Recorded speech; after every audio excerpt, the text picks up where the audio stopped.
ورحمة الله وبركاته. بسم الله والحمد لله والصلاة والسلام على أشرف رسول الله وعلى آله وصحبه أجمعين أما بعد.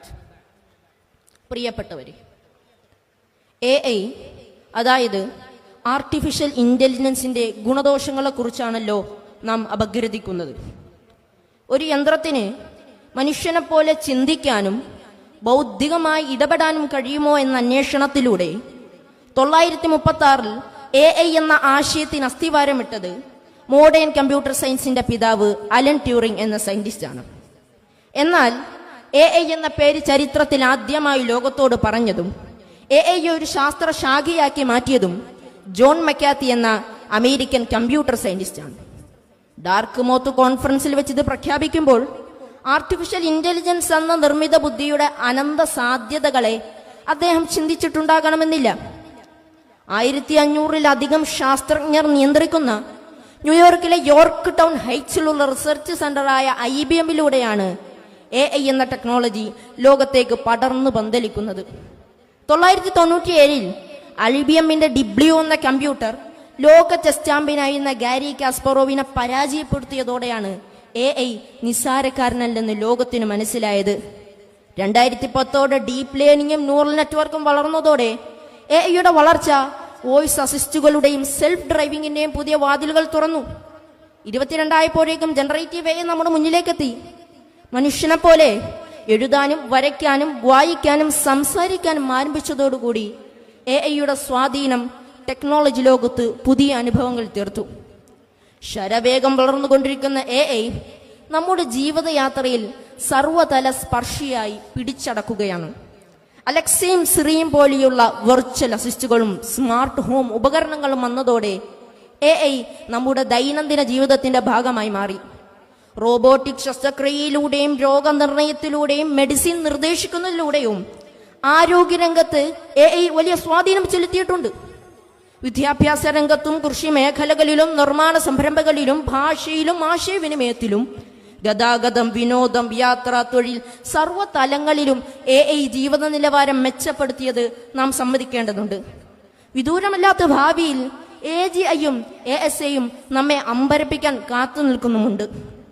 AIയുടെ സ്വാധീനത്തെയും ഗുണത്തെയും നാം ചർച്ച ചെയ്യുമ്പോൾ നമ്മെ ഏറെ ആശങ്കപ്പെടുത്തുന്ന പിടിച്ചുലയ്ക്കുന്ന AIയുടെ അപകടകരമായ മറുവശം കൂടി ചർച്ച ചെയ്യപ്പെടേണ്ടതുണ്ട്.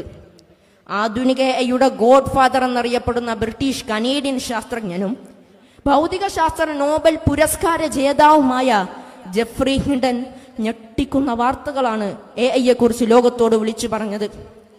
AIയുടെ ഗുരുതരമായ അപകടങ്ങളെ ലോകത്തോട് തുറന്നടിക്കാൻ 2023-ൽ തന്റെ ഔദ്യോഗിക ജോലി വരെ രാജിവെച്ച് പുറത്തു വന്നത് ഞെട്ടലുളവാക്കുന്ന വാർത്തയായിരുന്നു. സൂപ്പർ ഇന്റലിജൻസ് ആയ AI സാങ്കേതിക വിദ്യകൾ മനുഷ്യരാശിയുടെ നിലനിൽപ്പിന് തന്നെ ഭീഷണിയാണെന്നും അണുവായുധത്തെക്കാൾ മാരകമായ പ്രത്യാഘാതമുണ്ടാക്കുമെന്നുമുള്ള ഹിൻഡന്റെ മുന്നറിയിപ്പിനെ നമുക്ക് എങ്ങനെ തള്ളിക്കളയാനാകും? കുറഞ്ഞ വർഷങ്ങൾക്കുള്ളിൽ 300 മില്യൺ ജോലികൾ AI കാരണം നഷ്ടപ്പെടുമെന്ന് പറഞ്ഞത് അമേരിക്കയിലെ ഫിനാൻഷ്യൽ ഇൻസ്റ്റിറ്റ്യൂഷനായ ഗോൾഡ്മാൻ സാക്സ് നടത്തിയ പഠന റിപ്പോർട്ടല്ലേ പ്രിയപ്പെട്ടവരെ? കൂടാതെ ഒറിജിനലിനെ വെല്ലുന്ന AI ജനറേറ്റർ വ്യാജ വാർത്തകൾ ഉണ്ടാക്കുന്ന ഭീകരമായ പ്രത്യാഘാതങ്ങളെ കണ്ടില്ലെന്ന് നടിക്കാൻ നമുക്കാകുമോ കൂട്ടുകാരെ? ജെമിനി ചാറ്റ് ബോട്ടിനെ സിയ എന്ന് പേരിട്ട് പ്രണയിച്ച് 4600-ലധികം സന്ദേശങ്ങൾ അയച്ച ഫ്ലോറിഡ സ്വദേശിയായ 36 വയസ്സുകാരൻ ജോണാഥൻ ഗവാലിസിനോട് AI പറഞ്ഞത് പ്രണയ സാഫല്യത്തിന് മരണം വരിക്കാനാണ്. നിർമ്മിത ബുദ്ധിയായ AI ആവശ്യപ്പെട്ടപ്പോൾ തലച്ചോറ് പണയപ്പെടുത്തി ആത്മഹത്യ ചെയ്തത് ഭയാശങ്കയോടെ മാത്രമേ നമുക്ക് കാണാൻ കഴിയുകയുള്ളൂ.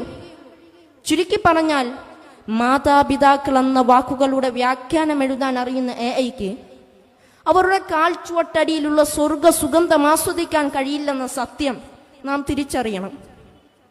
കുടുംബജീവിതത്തെ വരികൾ കൊണ്ട് അടയാളപ്പെടുത്താൻ അറിയുന്ന AIക്ക് അമൃതിനേക്കാൾ ആനന്ദവും മറ്റു ചിലപ്പോൾ കാഞ്ഞിരത്തേക്കാൾ കൈപ്പേറിയതുമായ സുഖദുഃഖ സമ്മിശ്രമായ ജീവിതാനുഭവങ്ങളുടെ വൈകാരികമായ തലങ്ങളെ മനസ്സിലാകില്ലെന്ന് നാം അറിയണം. നാം ഉണർന്നിരിക്കുന്ന 17 മണിക്കൂറിൽ 6630 ചിന്തകൾ മനുഷ്യ മനസ്സിലൂടെ കടന്നു പോകുന്നു എന്ന് പറഞ്ഞു തരാൻ കഴിയുന്ന AI-ക്ക് ആ മനസ്സിൽ മിന്നിമറിയുന്ന പച്ച മനുഷ്യരുടെ നൊമ്പരങ്ങളും സങ്കടങ്ങളും വികാര വിചാരങ്ങളും ലോകവും വഴങ്ങുന്നതല്ലെന്നും നാം ഓർക്കണം.